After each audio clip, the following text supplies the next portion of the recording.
Hello மக்களே, எல்லாருக்கும் மாலை வணக்கம். வெல்கம் டு கவி விலாக்ஸ் நாட் 7. இன்னைக்கு BB8ல என்ன நடந்துச்சு 3வது ப்ரோமோல பார்த்தீங்கன்னா, சாச்சனா எவிக்ட் ஆகுறாங்க. அந்த 24 மணி நேரத்தில யாராவது ஒருத்தர் வெளியில போவாங்கன்னு விஜய் சேதுபதி சார் சொன்ன மாதிரி, அதுக்கு போறது வேற யாரும் இல்ல, நம்ம சாச்சனா தான். அவங்க போகும்போது எல்லாரும் மன வருத்தப்படுறாங்க. எல்லாருக்கும் கண்ணீர் வருது.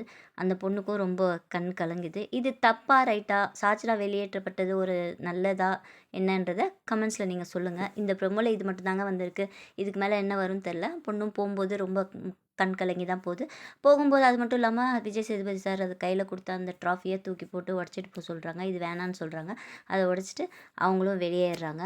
அது பார்க்க நமக்கும் கொஞ்சம் கஷ்டமாக தான் இருக்குது. என்னடா இது வந்த அன்றைக்கே இந்த மாதிரி ஒரு பெரிய சம்பவம் ஒன்று நடக்குதுன்னும் போது ஆட்டமும் புதுசு தான் போலன்ட்டு நினைக்க தோணுது. நீங்கள் இதை பற்றி என்ன நினைக்கிறீங்க? இந்த மாதிரி தொடர்ந்து உங்களுக்கு ப்ரோமோ ரிவ்யூ வரணும்னா கவி விலாக்ஸ் நாட் 7 சப்ஸ்கிரைப் பண்ணி ஷேர் பண்ணுங்கள். அண்ட் மறக்காமல் பெல் ஐக்கானை கிளிக் பண்ணிடுங்க மக்களே. Tata bye by.